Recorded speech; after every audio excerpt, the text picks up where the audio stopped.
Okay, we're recording. So last time we were talking about double integrals. We defined double integrals right at the end of class. And remember, a double integral denoted like so, right, is defined as this. I'm going to call this a Riemann sum. It's a kind of a rip-off of the big idea of a Riemann sum that we have from single variable calculus. And roughly speaking, the big rip-off concept is what I like to call chop it up, add it up. I think that rolls off the tongue very nicely, and it gets right at the big point of what really are we doing when we do an integral. So, for example, in a single variable setting, if I want to, maybe compute the amount of mass sitting in this interval. Wow, density varies. I can't just multiply density times length, but I can chop it up into little pieces. Well, on each little piece individually, it's an easy question. On each individual little piece, the density is approximately constant. And I can just say, mass per unit length times length. We have an easy question to answer on the little pieces after we have chopped it up.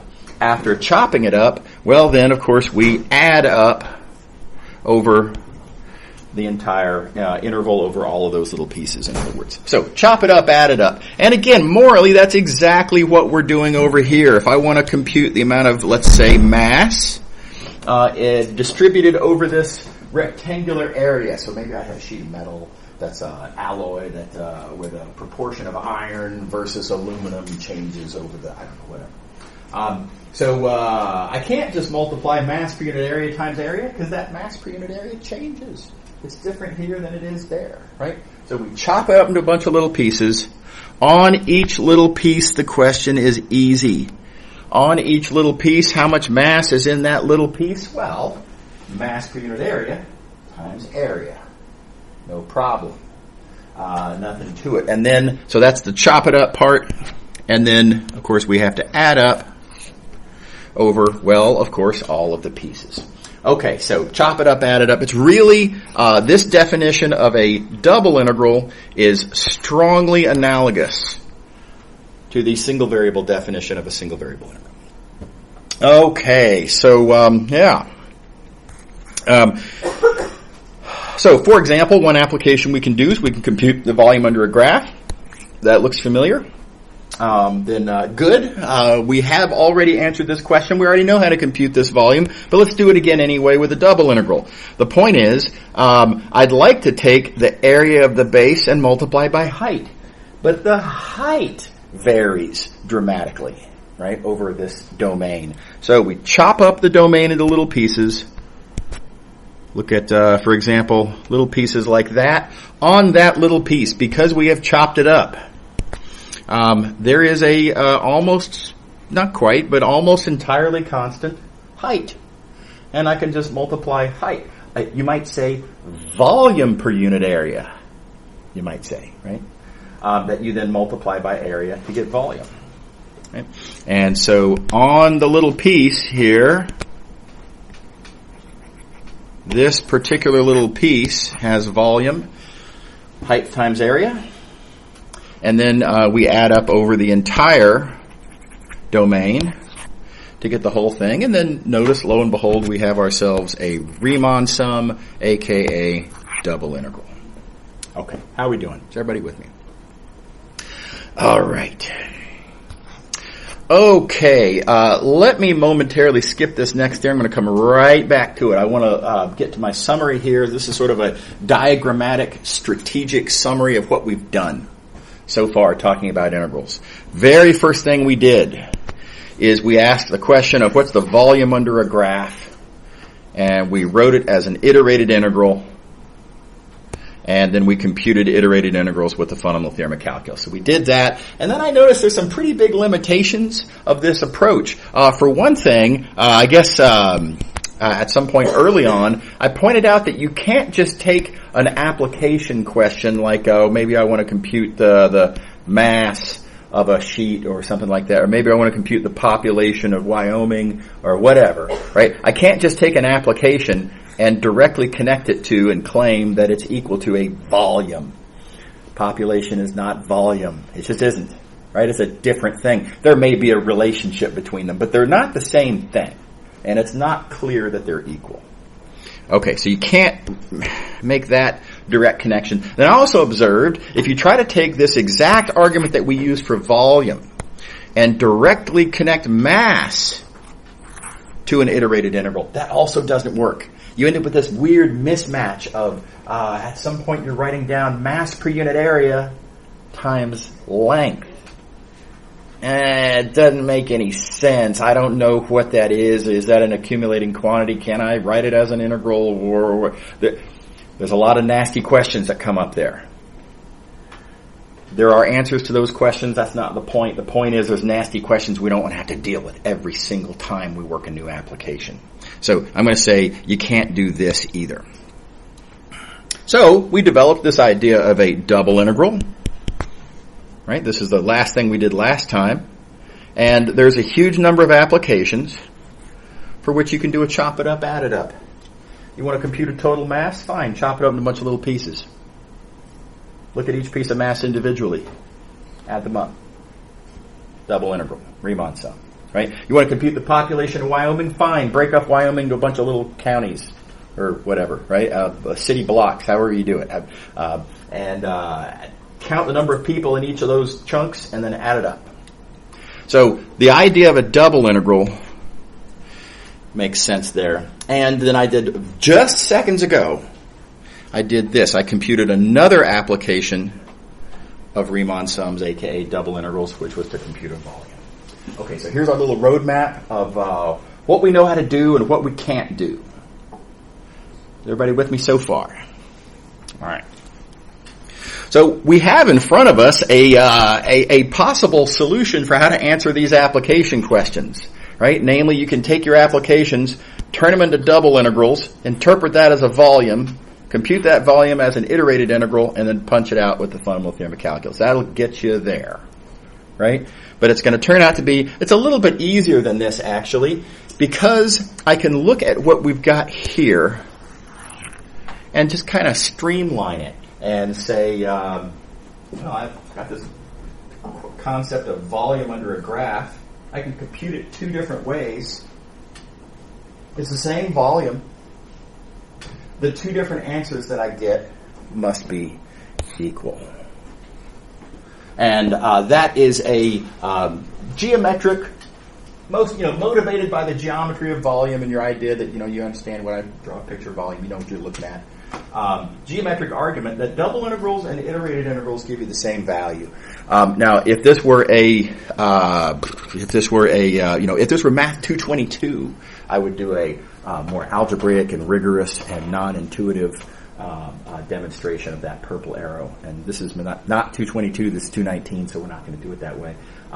So punchline though, now we have a really streamlined process for solving problems.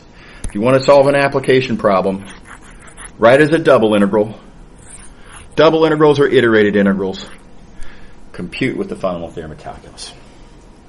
Everybody see? Okay. All right, so now, just to keep things streamlined and simple, let me go ahead and erase the stuff we don't need. We don't need any of this business down here. That's not part of our actual process. So I'm going to erase that. But then keep in mind, you have to remember that there's no road here. Right? You have to remember not to just go flying off the interstate there. This doesn't make sense. So make sure not to do that. And likewise, don't do this here. And while it is true that volume did us a big favor here in giving us, intuition for why it is that double integrals and iterated integrals are equal, having done that for us, I don't really need it anymore either. Right? So when you're actually doing compute the mass or compute the, economic surplus or whatever it is you're computing, you really don't need to think about that in terms of volume at all. You just chop it up, add it up into a double integral, and then iterated integral, answer. Okay. So I'm going to call this three-step process, I'm going to call these steps phase 1 and phase 2 and phase 3 in our 3-step process. All 3 of those phases are important. You've got to keep in mind, our goal here is not to get answers. Right? Our goal is to make reasonable mathematical arguments. And each one of these steps is important to being able to make a reasonable mathematical argument. Now, I tell you what a lot of students skip over. A lot of students figure, look, why do I need to write down the double integral? I know the double integral is going to turn into an iterated integral. Why can't I just kind of all at once just kind of do that? Lots of students will take a question like, let's compute the mass of the whatever, and they'll just, the very first thing that they write down is iterated integral. Well, keep in mind what that is. That's this right here. It is a true statement that doesn't follow. Right? So it is going to be, we will find that, yes, the mass is, being as it is a double integral, being as those are iterated integrals, yes, there is going to be an iterated integral in the process. But you got to keep in mind, the goal is not to write down true statements. The goal is to write down mathematical reasoning, steps that follow from each other. And this is not something that follows in the context of Math 219. Now, when you get out of Math 219, you got to keep in mind a big difference there. When you get out of Math 219, it is reasonable to expect that people should assume that you're proficient with Math 219. When you're in Math 219, you can't expect it to be assumed that you're proficient with the course you're currently taking, right? So in Math 219, you got to give me all 3 steps. Out of Math 219, go ahead and get away with whatever you can get away with. That's depending on the context, perfectly reasonable. Okay. All right. I want to see all 3 steps. Here's an example. Let's compute the mass of this rectangular sheet right here. I'll remind you of this notation. This says that x ranges from A to B and that y ranges from C to D. That to define that rectangle. I want to compute the total amount of mass in there. Now, I'm going to write phase 1 here way stretched out just to be dramatic. You don't have to do this every time, and I'll streamline it for you in just a second here. But the first thing we're going to do is say mass is an accumulating quantity. The total amount of mass, okay, chop it up into a bunch of little pieces of mass here, and then add up all the little pieces of mass. Oh, by the way, what is one of those little pieces of mass? Well, it's mass per unit area times area. And that's what mass per unit area means. It's the thing you multiply times area to get mass. Right? And then we recognize, oh yeah, hey, check it out. Look, this is the very definition of that double integral. All right, so there's that whole streamlined process. Now here's an alternative way that you can write that same thing. You eventually notice that, look, deltas are going to turn into d's, and all this limit sigma business is going to turn into a, double squiggle, right? Double integral symbol. So as you're writing this down, you know what? If you want to, this is a very common shorthand. Just go ahead and use that shorthand along the way.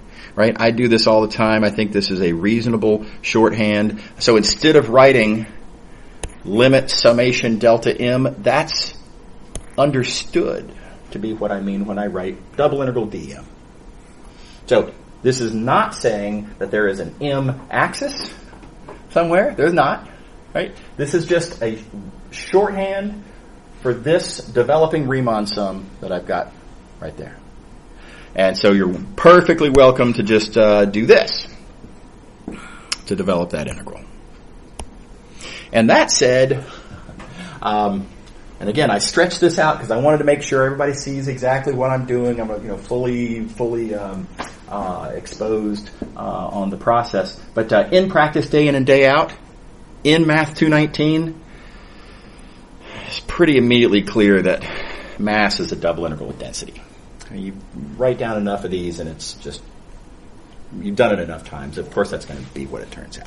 So, in Math 219, your phase one, this part of, color contrast, this first part of the problem here, you can just write that. And that is fine for phase one. How are we doing? Okay, next step. Let's see, next step, I've got to turn my double integral into an iterated integral. Well, that's a theorem which I wrote down and then forgot to come back to here. That, this, what I have called phase two here, that double integrals are equal to iterated integrals, is what that theorem says. Again, I just forgot to come back to it. I said it in the diagram and stuff. So when you have a double integral, once you've done your phase one, once you have an actual double integral, yeah, sure, here, boom, here you go, iterated integral, no problem. Okay. So that part of the process is, at least when you have a rectangular domain like we have here, just a matter of writing it down. Okay. And then step three is going to depend on some details. So, how would I crank this out with the fundamental theorem of calculus? Well, I would need to know what this function here is, and I would need to know what these bounds A, B, C, D are. Need to know them. All right, now I just for strategic purposes didn't see the need to write actual numbers there. The point is that y'all know how to compute these iterated integrals with the fundamental theorem. It's pretty much plug and chug, pay attention to what is a variable and what's a constant. Okay. All right, does everybody see the three-step process? Okay. Alrighty. Here's another example coming up here. I'm going to be focusing on the convenience of this notation, this double integral shorthand notation, which I like a lot, just to show off kind of how handy it can be. So, just as an example problem, suppose you're building a rock wall. And I thought of this example, by the way, when they were building my house. And on the front of our house, there's one of these facade things, that you have the stone. It's just a facade. It's not actually stone. But it's basically the part of the front wall of the house, and it's all stone, right? It's heavy chunks of stone. And it occurred to me while they were making, there were people out there actually picking up these rocks and setting them. All the rocks were on the ground. And then they have to pick them up and put them at whatever height they're going to end up. So, some pieces of stone go up that far. Some pieces of stone have to get lifted further. Some, not very much at all. Some have to get lifted all the way up. Right? So, various little pieces of stone have to get lifted various different heights, and some of them might be heavier stones than others. So, in particular, how much weight of stone is it per unit area varies. So, the way I've got it written here, it's a thicker, heavier wall up there, where X and Y are larger. And it's a thinner wall down here, where X and Y are smaller. And by the way, that's completely unrepresentative of my house. I just thought that would be an interesting twist to throw in on it. My house, it's pretty much flat there, but anyway. Okay, so how are we going to solve this problem? Step one is to realize that work is an accumulating quantity. Right? The amount of work that it takes to lift the stones up to this half, plus the amount of work that it takes to lift the stones up to this half, those numbers add up to the amount of work that it takes to lift up all the stones. Right? It accumulates in the same way that other quantities have that we've talked about.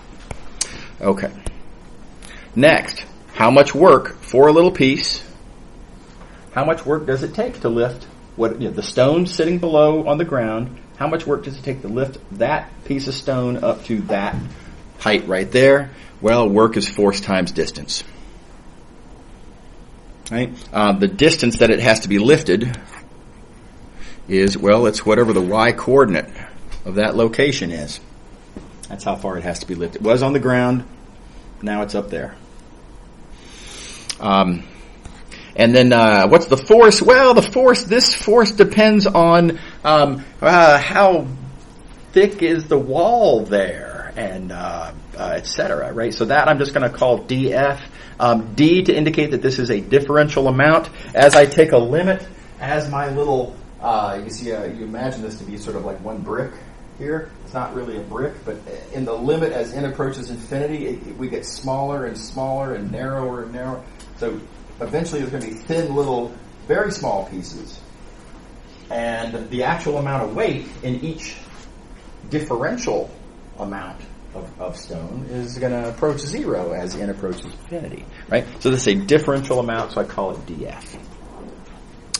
Okay. But what is that relationship? How much does the stone weigh? Well, weight is density times area.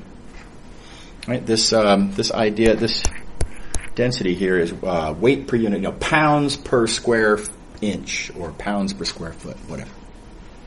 Everybody with me? So notice now I have a double integral. Right, all together then, application, and I've used this very convenient shorthand of integral notation. Really, these are a bunch of Riemann sums. All together, though, my application now written as a double integral. And that's my phase 1 for this problem. How are we doing? Okay. Phase 2, very straightforward. Phase 2 is double integrals are iterated integrals. So I just recopy it as an iterated integral. Don't forget the range of values of x, 0 to 10. Right? The range of values for y, 0 to 6. Those become my bounds. And of course, then there's little details like plugging in, density is this formula. So toss that in there. Density is that formula. And there you go. Iterated integral. Now we're done with phase 2. Everybody happy? I want to emphasize, I said it before, I'm sure I'll say it again.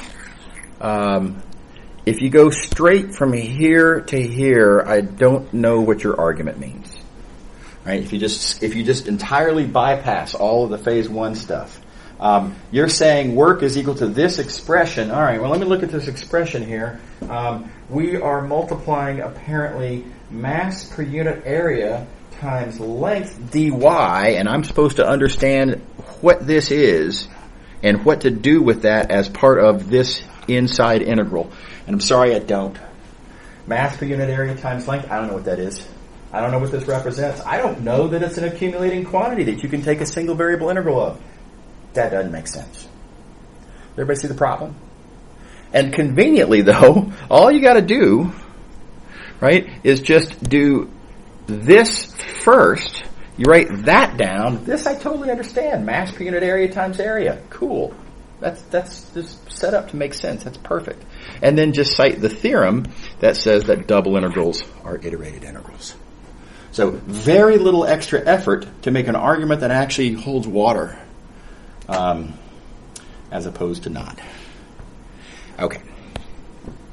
All right, and the rest of it, of course, is just details, the actual punching up of the various antiderivatives and plugging in and doing algebra, etc. That's single variable calculus. Vast majority, of course, you do have to keep track of what is a variable and what is a constant at what stages.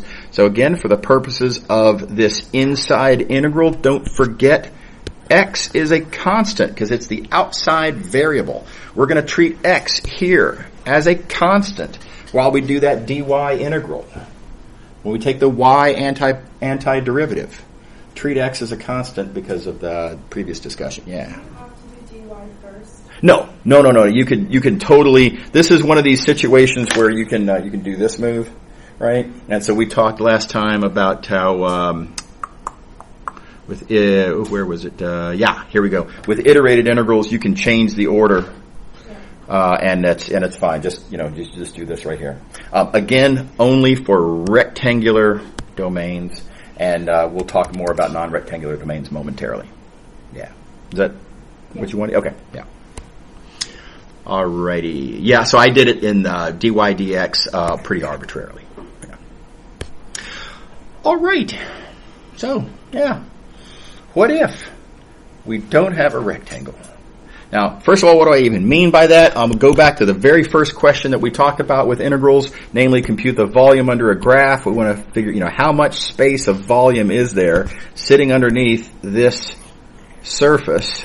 That's a graph. And previously, yes, we started with thinking of this as being a rectangle because there's enough going on just making sense out of rectangular integrals, a lot of ideas to be sort of made sense out of, and I didn't want to get distracted by the additional awkwardnesses of what happens when it's not a rectangle. But now we're gonna face up to that. What do we do if this isn't a rectangle? And the good news is practically exactly the same thing. This volume of a kind of a lumpy loaf of bread, I'm going to slice the loaf of bread and compute the volume of each slice and add up the volumes of the slices. How am I going to compute the volume of a slice? I'm going to compute the volume of slice as an area. Let's see here, a cross-sectional area here. Times the thickness.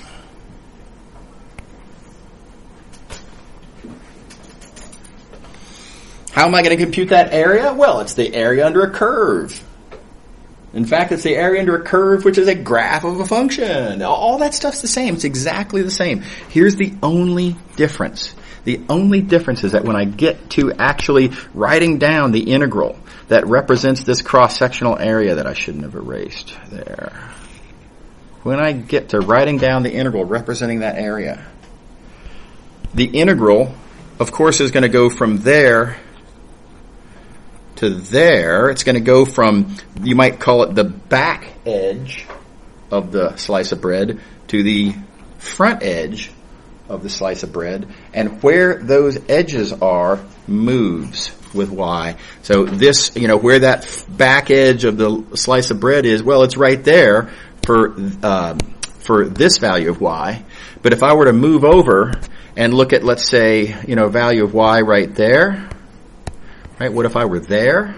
Well, then my slice would be, it'd be a thinner little slice over here, and I don't know, something like that. And then my back edge would be here, which has a different x coordinate. So where that lower bound for the area integral is depends on what's the y, where am I taking my slice, namely what is my outside variable. That's the only difference to speak of with non-rectangular domains. So in particular, just seeing it through, this cross-sectional area is computed by that integral, and the lower bound depends on where that y is. It's a function of y.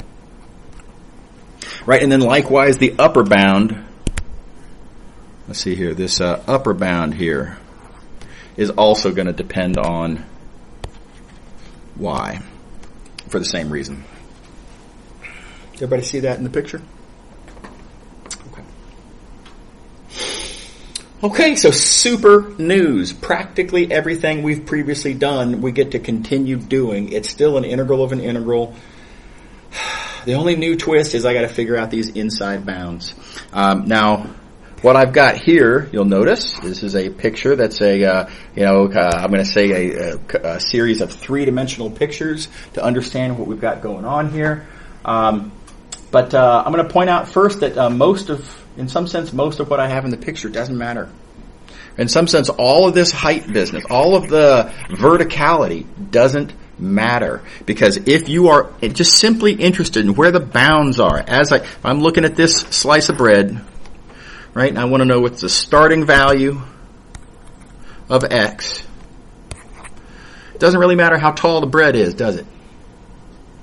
Doesn't matter at all how tall the bread. All that matters is for that value of y,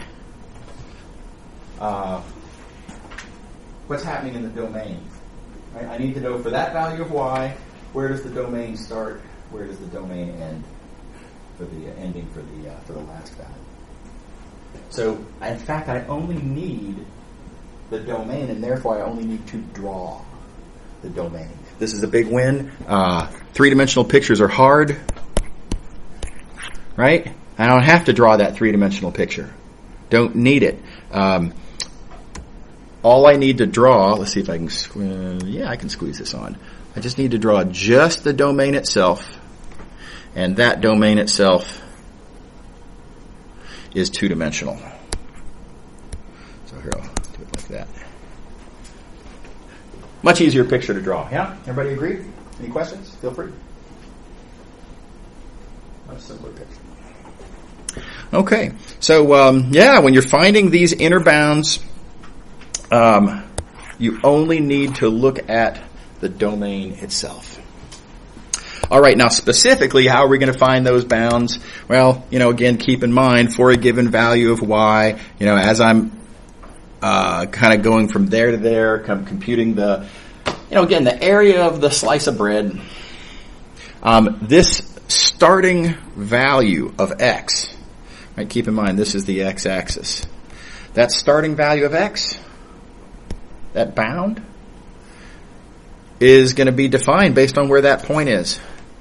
So make sure to identify the corresponding point that corresponds to the bound you're interested in. You're going to notice that point is going to be on a certain curve. Identify the curve. Right? The picture will make it clear which curve it is that point is that defines your bound. And of course, that curve is going to have some sort of an equation. And look, this is a random made-up shape, and so I don't have an equation to write down. But in a real problem that we're going to, for example, get to momentarily, that being a curve, you can find the corresponding equation and then solve for what you want. And keep in mind, we are looking here for a value of x. We're trying to find x bounds, and so in that equation, solve for the variable that you want. Everybody see the strategy? Let's see an example. Okay, so I have a non-rectangular domain here. It's a certain triangle with certain vertices. Vertices being there, there, and there. So my domain is this right here. This triangle like that. Now, I've been asked to compute a double integral. By the way, a lot of students get thrown at where this double integral come from, right? I want to point out, I'm not starting with an application question. I'm not saying whether I'm computing a mass or a population or an economic surplus or what have you. This is just some double integral that I'm interested in for, who knows, there's a lot of different reasons I might be interested in it. And that's not our problem. For the purposes of this example, this is a given double integral. And I'm just going to do what you might call just the phase 2, just turning the double integral into an iterated integral. Okay. Okay. So with all of that established, arbitrarily, no particular reason, I'm going to do my x slicing first. These are what x slices look like. Yeah, question.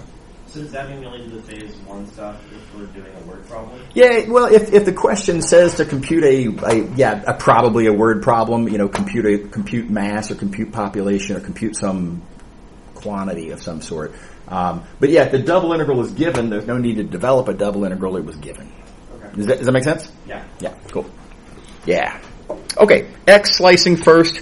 Real quick pause. When I call these x slices, why would I call these x slices? It's because each one of these slices represents a fixed value of x.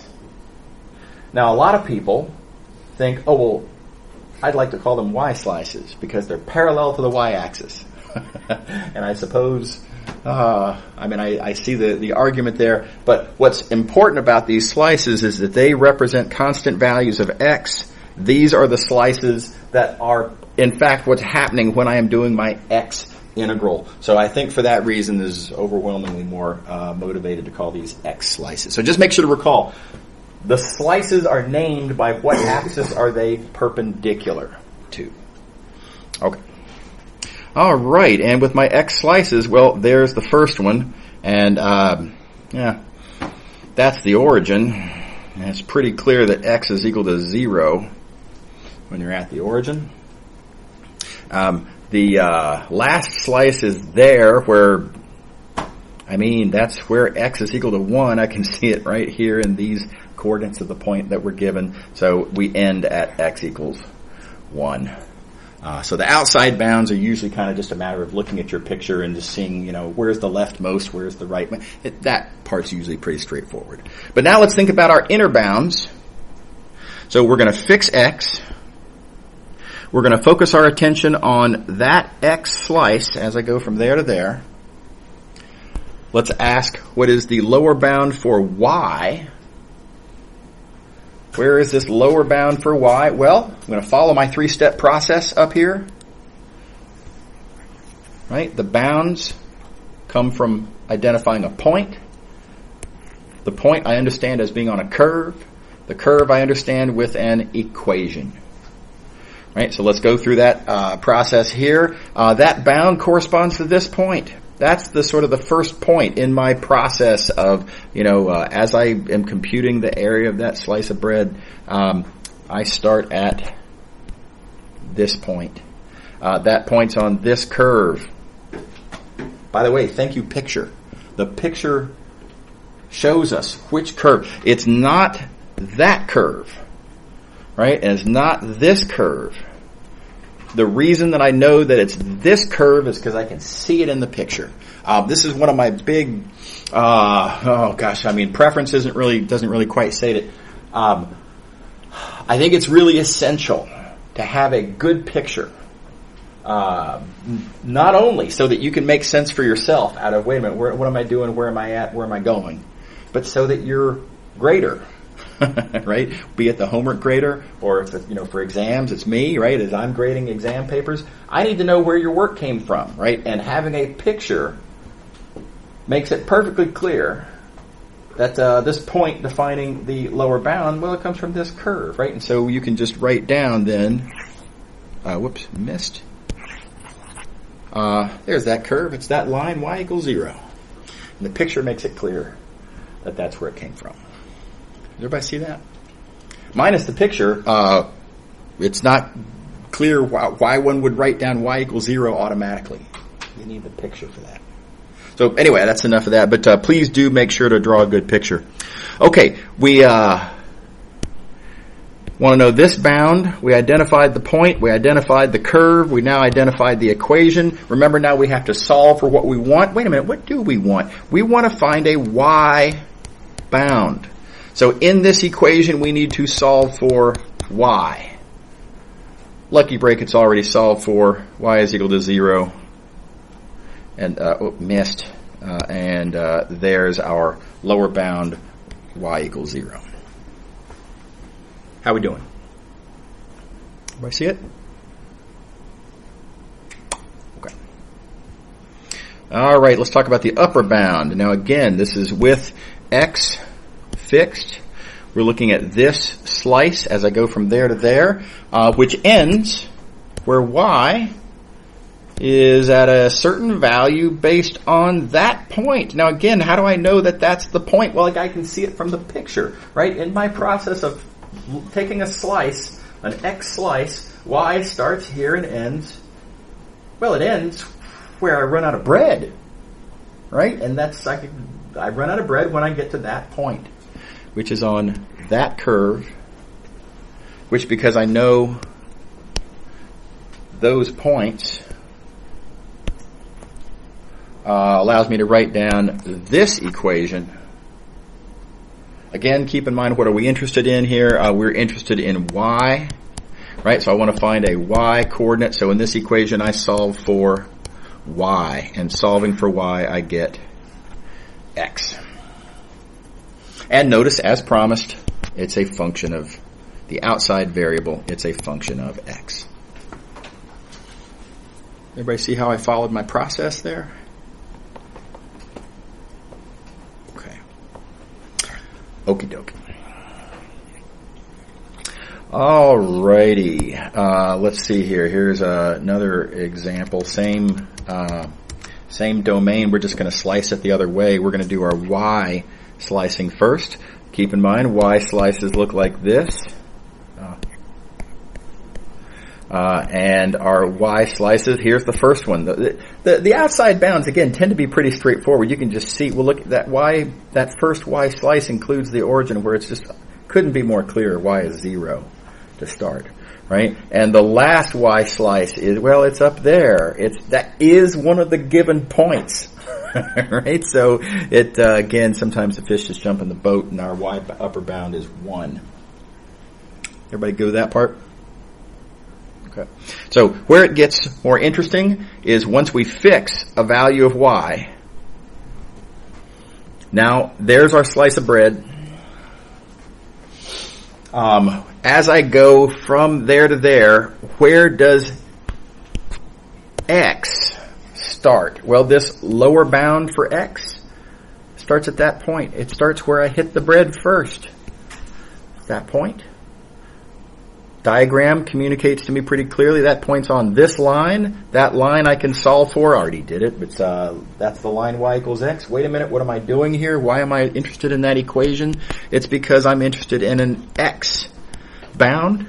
So I need to solve for X. And if you solve for X in that equation, X is equal to Y. Notice again, function of the outside variable as it's supposed to be, or as it's allowed to be, as we would expect it to be. How are we doing? Is everybody happy with this being Y? Okay. All right. And then let's see here, the upper bound. I'm going to start speeding up here because more times we do this, the more clear I hope it is. Again, for a given value of Y, as I go from there to there, my last value of X is at that point, which is on that curve, which is easy to write down the equation, X equals 1. Again, reminder, I'm interested in finding an X bound, so I need to solve for X. Again, conveniently already done. Sometimes you have to do a little algebra. But here, already solved for, so that upper bound is X equals 1. Okay. All right. More examples. We're going to do this next one 2 different ways. Starting off, let's make sense out of what is the question asking. We've got this curve here, that equation, and we've got this curve here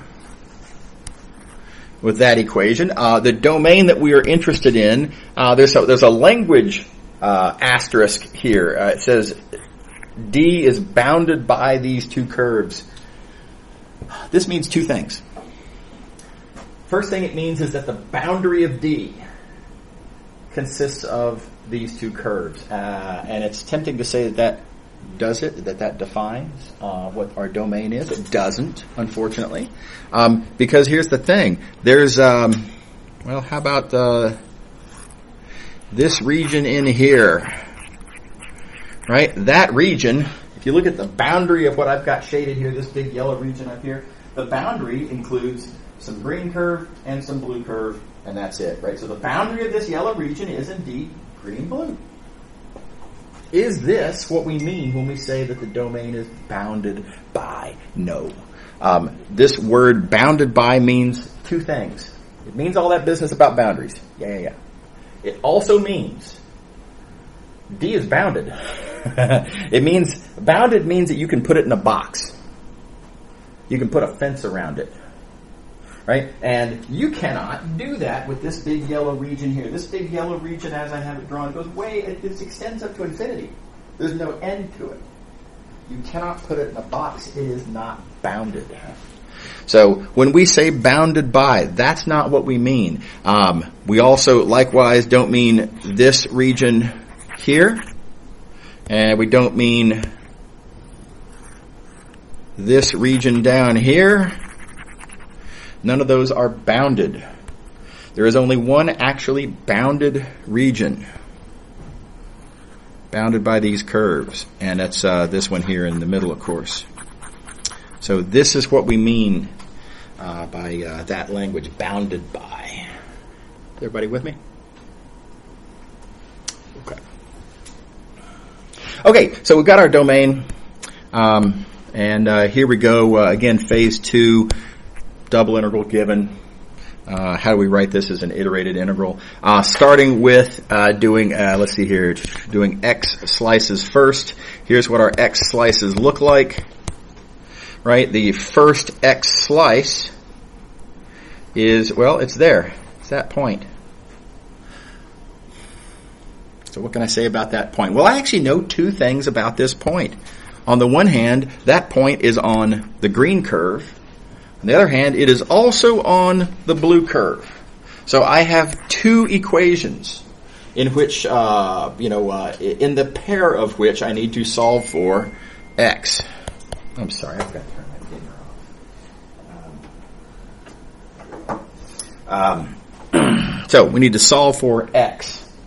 Conveniently, that means that x squared is equal to 4. That's easy to, well, there's an asterisk on this, but it's easy to reduce that down to x equals plus or minus 2. Right, now we've got to decide which one is it. You look at the point that we've got here. X is clearly negative. Again, thank you, picture. Got to have a picture. Make sense out of that. Right? And so we pick the negative, and so we get x is negative 2 for our lower bound. Yeah? For the upper bound, shockingly similar argument.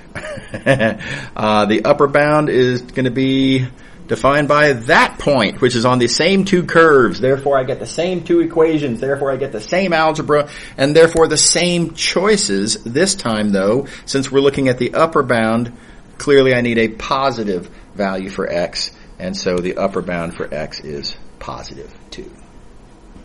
Everybody see what happened there? Okay.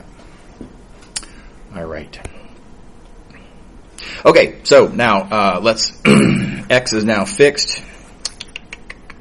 We're going to fix x, let's say there. That means the slice of bread for this value of x goes sort of like that, from there to there. Obviously, we're going to start at that point. That point's on this curve. That curve has that equation. Bound, point, curve, equation. Right? Now, wait, what am I doing here? I'm trying to find the y bound. I'm trying to find this lower bound for y. So in this equation, I need to solve for y. And it's x squared. Again, it's allowed to be a function of the further to the outside variable x. Is everybody happy? Okay. Upper bound. Let's see. Upper bound is going to be defined by that. So upper bound, that point, that curve, that equation.